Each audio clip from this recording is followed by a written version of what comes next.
You're listening to the Otis Jiry channel.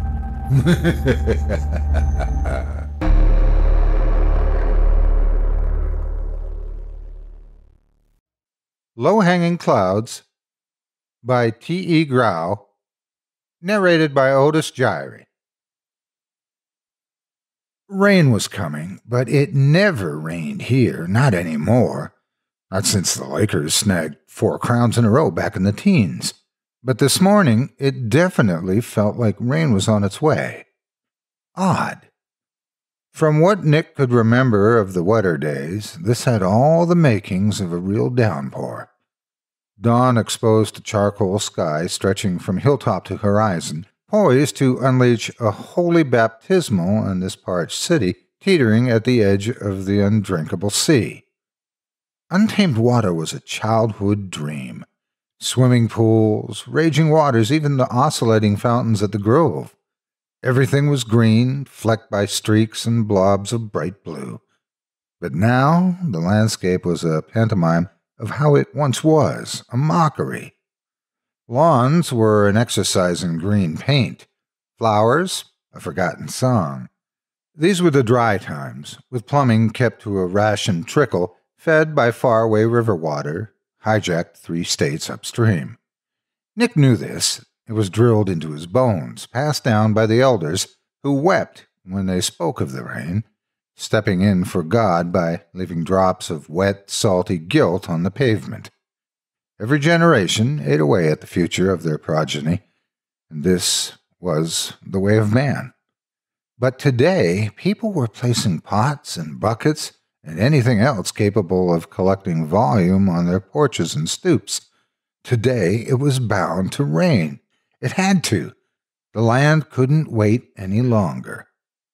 Nick left for work as early as he could once he glanced out the window.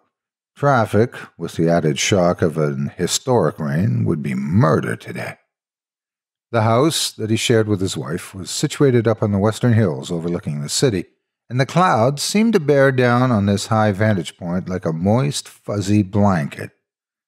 Nick wanted to stay home, wake his girl, and marvel at this breathtaking anomaly, but he had to make his 9:15 client meeting with some asshole comedian from Tel Aviv. Comedians always turn out to be assholes. Being from Tel Aviv was just a bonus. And Nick was jockeying for a raise, so being late was out of the question. With one eye cocked above, Nick dashed out of the house while his wife still slumbered under the stout wooden beams that ribbed their high ceiling. Like being in the bowels of a Viking longship, she slept better in the morning. During the night, when she was alone with the dark, she heard screams coming from the hills above. Could be coyotes, could be worse. The whispering city never gave clues. As Nick wound down from the hills and into the chattering teeth at Sunset Boulevard, he noticed that the traffic was unusually light, even for a Monday, as if everyone decided to declare a holiday and stare up at the weirdness in the sky. Groups of excited people gathered on street corners, oohing and eyeing and snapping photos. Nick craned his neck out the car window, looking at the dazzling cloud cover topping the high peaks above his neighborhood. It was extraordinary. Clouds. Actual fucking clouds. Descending on Los Angeles, threatening renewal, relief, and overdue scrubbing. Nick just stared and contemplated pulling over and joining the underemployed gawkers. But it was Monday, and a surly Israeli comedian was heading toward his office, probably from a better neighborhood. Couldn't be late. Not even today. Nick drove down the mostly deserted streets, heading toward Century City, which had the dubious distinction of being the highest concentration of lawyers in the country, west of New York City. The East still got rain, sometimes, and more lawyers. Yet they still came to L.A. to complain. Where was everyone? Heading west up Olympic, Nick looked up toward his destination, as he did every morning, gauging the minutes he'd be late by the distance from his 20-story office building that always waited just a few more miles ahead.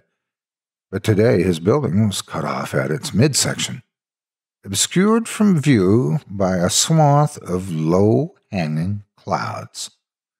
A creamy frosting of pure white-rimmed Century City under a black sky. It was beautiful, the contrast. Cars were stopping in the middle of the street now, and people got out to see this miracle forming above them. They needed to see it without glass between them. Nick swerved around people and cars. 9:09, 6 minutes to go. About a mile out from work, Century City loomed larger now, and Nick saw things falling from the buildings. From his building. Did somebody toss something out the window? But the windows didn't open. Anywhere. He was just blocks away when he noticed, in a detached way, as if watching it all on television, that the tops of buildings had been sheared off at the lowest clip of the cloud. Now it was raining sparks and dust and floating paper, body parts and shrieks, just like the old footage of that day called 9/11 Nick saw in grade school social studies. Nick crushed his brakes, tires screeched, panic seized him. He looked around and noticed the layer of pure, impenetrable white covering everything above 100 yards as far as he could see. Buildings, phone towers, the topless mountains in the distance. Nick choked, spun his car around with a jerky, frantic movements, and gunned his engine, heading back the way he came. The stunted buildings grew small behind him. He dialed his phone with a quivering thumb, trying to reach his wife. He had to reach home. Reach her, sleeping inside the Viking longship. Had to. Nothing. No service. The clouds took it away. He sped on like a madman, slaloming through stopped cars, screaming people, howls. Reach her. Nick turned a corner and made a straight shot for home. Looking up into the foothills, he saw his neighborhood, or the beginning of his neighborhood. His house, further up the hillside, was obscured by clouds.